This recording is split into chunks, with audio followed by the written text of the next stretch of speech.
Welcome back to Worldview Mirror. In today's episode, Ash and I speak to the brilliant and beautiful Marissa Williams. She's an accomplished engineer and an all-round female badass. She's originally from the island country of Trinidad and Tobago and currently resides in Houston, Texas. Ash and I met Marissa through our previous job in the oil field, and we wanted to record an episode for Carnival season. So we thought she would be the perfect person to chat about the Caribbean's biggest party, the Trinidad Carnival. In this episode, we will dive into what you can expect if you want to play Carnival, as well as the biggest tips on how to plan a perfect stay when visiting the islands. This episode really resonated with me personally. As a New Orleanian, Carnival holds a special place in my heart, and there were so many similarities between the cultural celebration of Carnival in Trinidad and Mardi Gras. I'm so proud of the heritage and traditions of Mardi Gras, and you can clearly see Marissa feels the same way about her experience in Trinidad. From the beautiful costumes, to the parties, to the music and all the dancing, this Caribbean Carnival is a unique festival that should not be missed. I hope you enjoy listening and learning about Trini Carnival as much as we enjoyed recording it. Without further ado, here's today's episode. But yeah, so we're like, you're actually our first interview that we're ever going to do. So, woo! I feel special. Yeah, I'm happy to be here. Any opportunity to talk about where I'm from and the Caribbean and my background, I'm happy to, support you guys on this venture. So thanks for having me. No, thank you so much for being here. I've always seen your pictures from Carnival, and I've always showed my friends. I'm like, look how cool this looks. I mean, these extravagant costumes and look so fun. So I'm so excited to learn more about Carnival and dive right in. But I think to start, actually, Marissa, can you talk about kind of your background in Trinidad, where you're from, and give us some kind of cultural context? Okay, so Trinidad and Tobago, so it's a twin island off the coast of Venezuela. So it's the southernmost Caribbean island in that region. I grew up there. I spent 28 years of my life in Trinidad, so you can still hear my accent, even though it has evolved with traveling to different areas in the world and working with different people. I still have that strong Trini accent, as we call it. So my experience in Trinidad was, great. I think, it's something that is unique about me living outside of Trinidad now. I'm always happy to talk about my background, my Caribbean heritage, about Carnival. A lot of people ask me about that. They always want to go. So it's really exciting to share, my background with people from different backgrounds. Being from New Orleans, I appreciate Carnival and Mardi Gras, but I know Carnival in Trinidad is its own thing. So when does it officially start? Carnival season actually starts right after Christmas. So after the Christmas season or the holiday season, everyone jumps into what we call fetes. These are like huge parties we have different performing artists. The genre of music that they do sing is called calypso and soca. Soca. It's a very upbeat type of music. People dance. Just to give you a little bit of background on how we dance, it's called whining. So that's a Trini term for dancing. And it's essentially moving your hips in all different directions. Some people call it lewd. I have my own opinions. Different generations have their own opinions, but I really enjoy it. I think, the way that we dance is just a symbol of, freeing up and getting away from the day-to-day busy schedules of the corporate world and just enjoying life. That's what it represents for me. Can you tell us a little bit about the background of Carnival in Trinidad? Sort of like the origins and some of the traditions that come along with it. It's celebrated in different ways around the world. Going back to, I guess, the history of it, it originated European settlers, French settlers. So this was dating back to like the 1700s. So during the time of slavery. So Trinidad, we were a British colony. We had masters and slaves during that era. And how it came about was the people or the slaves would have their own parties and celebrations mimicking their masters. So in their own quarters, they would create parties, they'd get dressed up in costumes, make their own costumes, have paint or mud parties. And a lot of these parties have names after French settlers or French names. So you'll hear terms like masqueraders. These are the people who partake in the large parades. You'll hear juve. This is a French word meaning early morning parties. What a dimanche, that's Carnival Sunday. So basically a lot of, French influence. And of course, it's evolved over the years and different generations have put their own swing on it. The music has also evolved, taking a lot of influence from, westernized countries. So it keeps evolving. The costumes keep evolving.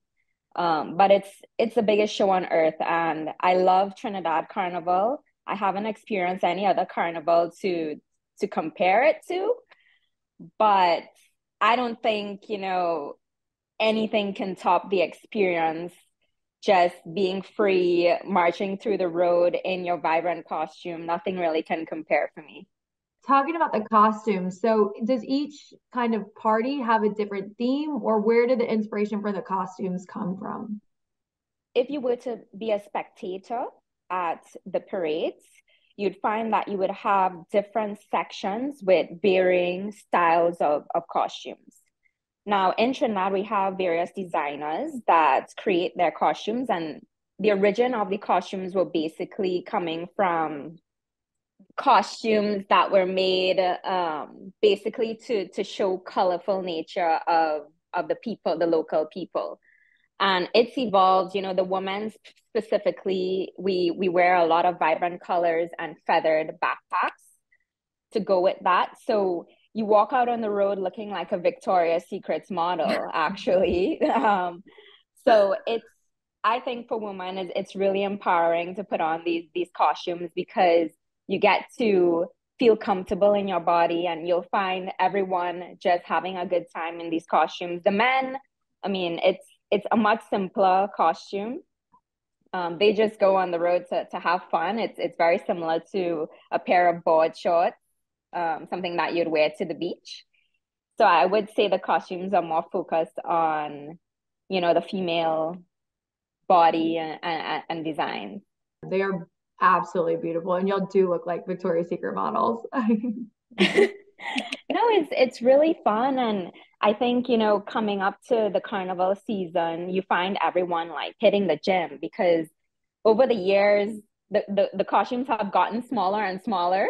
And I haven't really, I've played carnival for, 6 years in a row.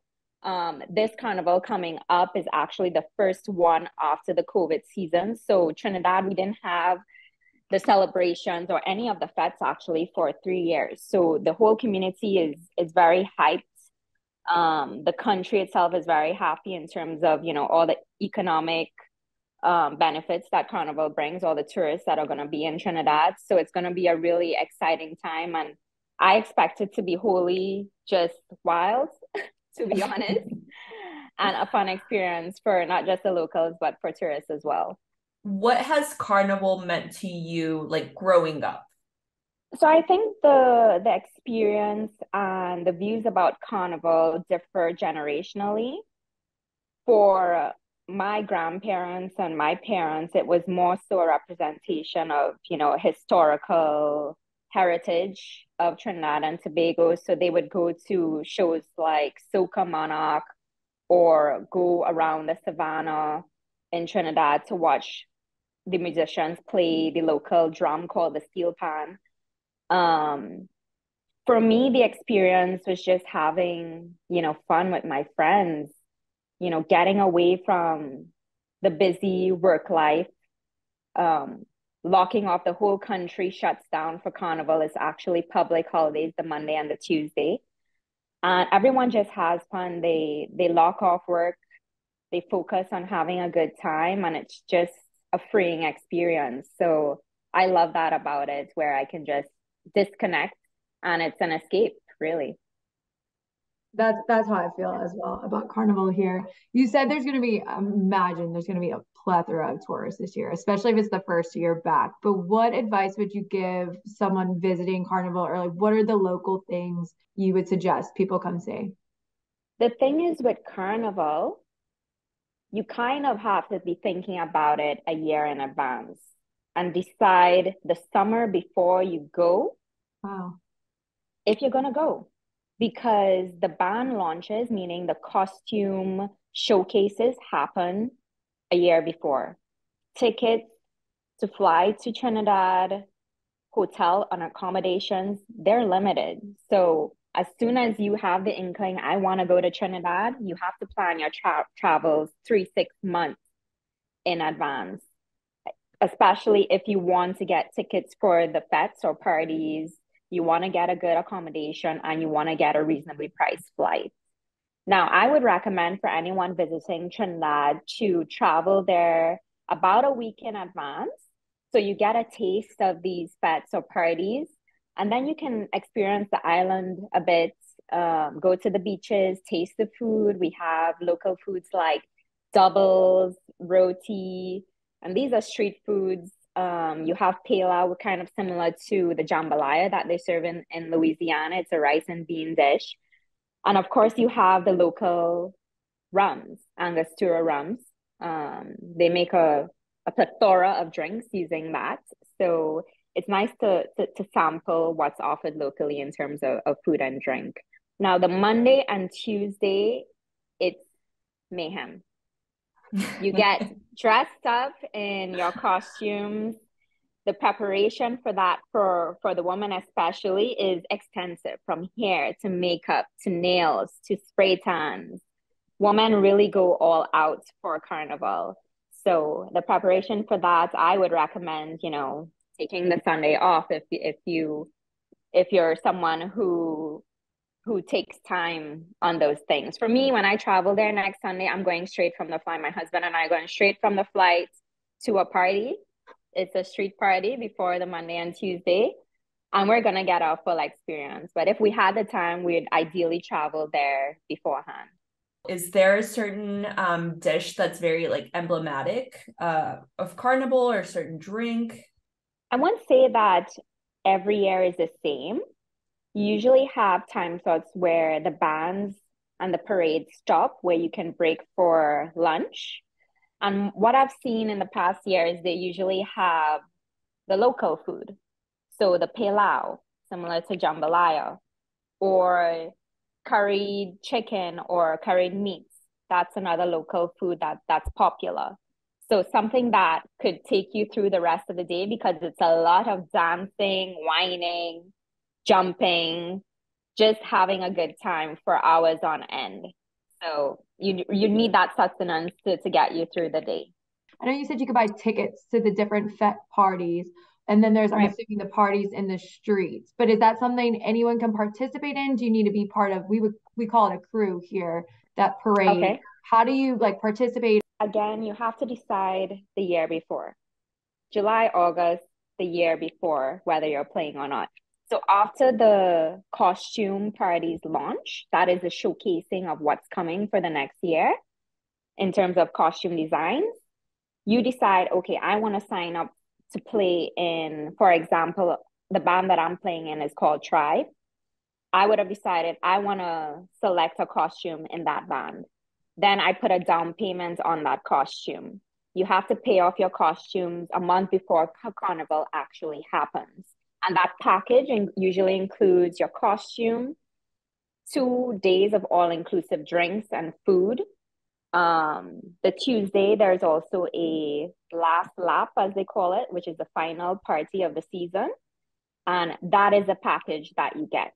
The fetes, on the other hand, those tickets are sold by promoters separately.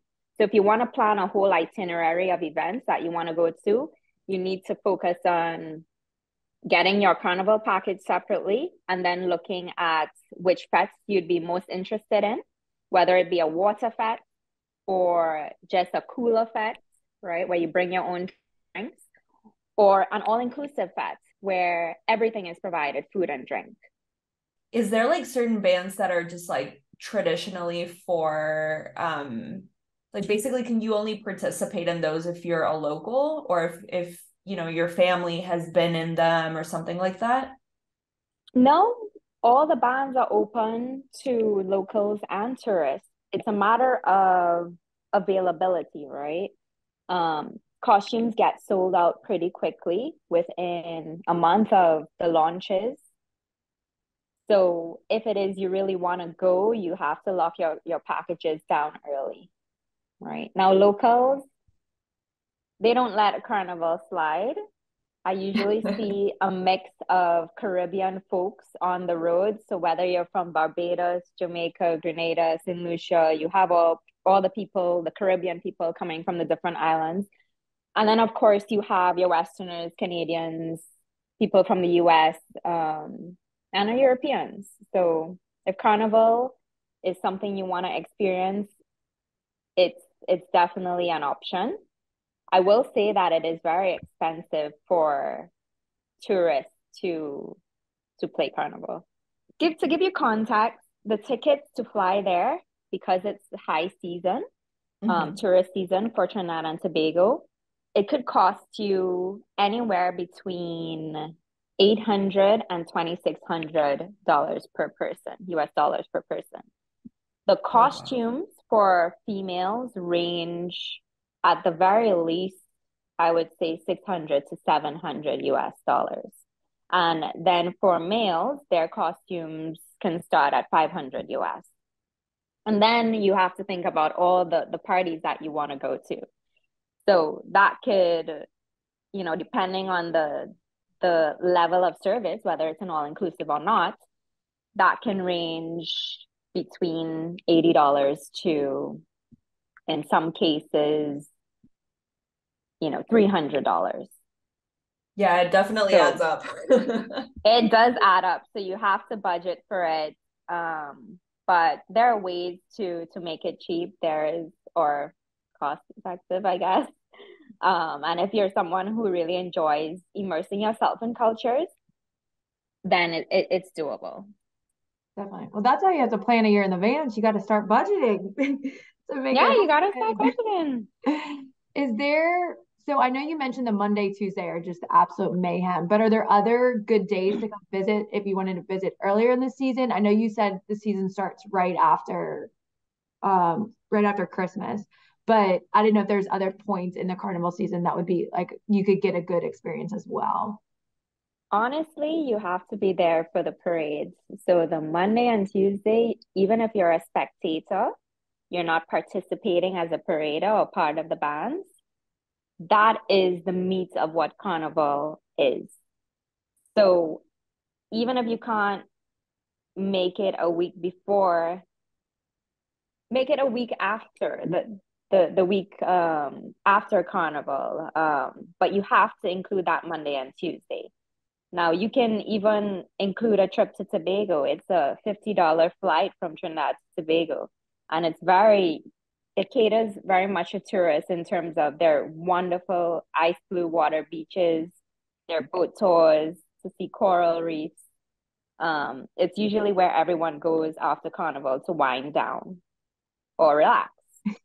You wind up to dance and you wind down after. Exactly. Exactly. Is there like one central place in Trinidad where Carnival celebrated, or is it all over the island, or is it just like in one main city? So the routes in which the parades struck through would be in our capital, Port of Spain. So you usually have a set route that's blocked off by security, local police, and the bands travel through that route. Now, there is a stage that all of the bands cross, and there's a judging panel that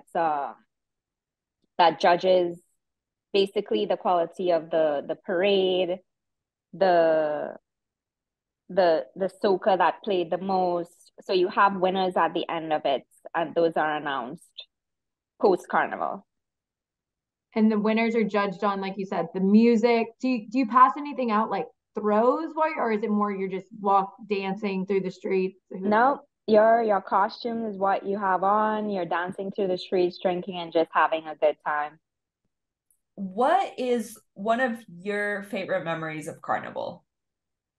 What immediately comes to mind is getting ready with my friends and then going on the streets and just hearing the pounding soca music and just letting that music really take over and enjoying myself. Like those memories, there's nothing that really reminds me of home than when I hear the beat of that music. And coming up to this interview, I actually turned on my soca music and I was just dancing through, my house, getting amped up to answer your question. So that experience, just going on the road in the sun with my costume, dancing with my friends, those memories, that's something I'll treasure forever, really. I could see it on your face, just how excited you are talking about it. I can't wait to see the pictures from this year. I can't see your costume. I want to go. I love it. I love that you call it playing carnival. Like that's I love that. They also call it playing mass. You'll hear that term a mass. lot. Playing mass. So we're going out on the road to play some mass, right? And you call like the Tuesday pretty mass because you get all decked out in your costumes, full costume. Monday is more of a relaxed day where you just have fun and a low-key outfit. Still pretty, but not as extravagant as a Tuesday costume. So it's really, really fun. And is it something like all ages? You have people even over 60 years old partaking. You have families partaking.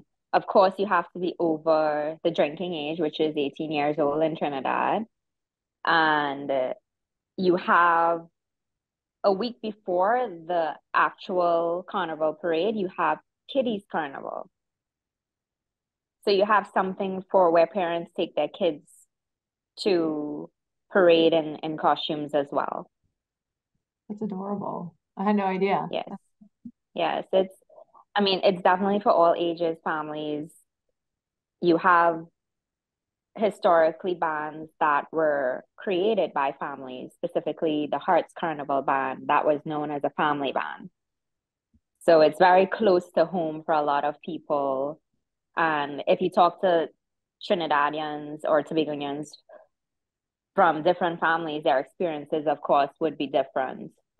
But it's something, dear to everyone in Trinidad. We treasure that. A lot of people always come asking questions about the carnival. So it's something that we're really proud of as Trini. Nicki Minaj might be there. No way. Yeah, she was born in Trinidad. So yes, Nicki Minaj is a Trinidadian by background. Nice. Well, I know Queen Rihanna she's from Barbados now. So I'm sure she's played at some point. Oh, yes, she has. One of the years that I played, she was actually on the road. I can't remember which year it was, but they usually come in very low key because of security reasons. But you may see Rihanna or another celebrity or Nicki Minaj on the road. Thank you so much for sharing all this with us. I've learned so much. I didn't know anything about Carnival in Trinidad. So it's been extremely eye-opening. Like I said, makes me want to go. About to book a flight for next year. Awesome. Well, thanks for taking the time. I'm happy to talk about Trinidad and Carnival, and all the best with the podcast. It's been a pleasure.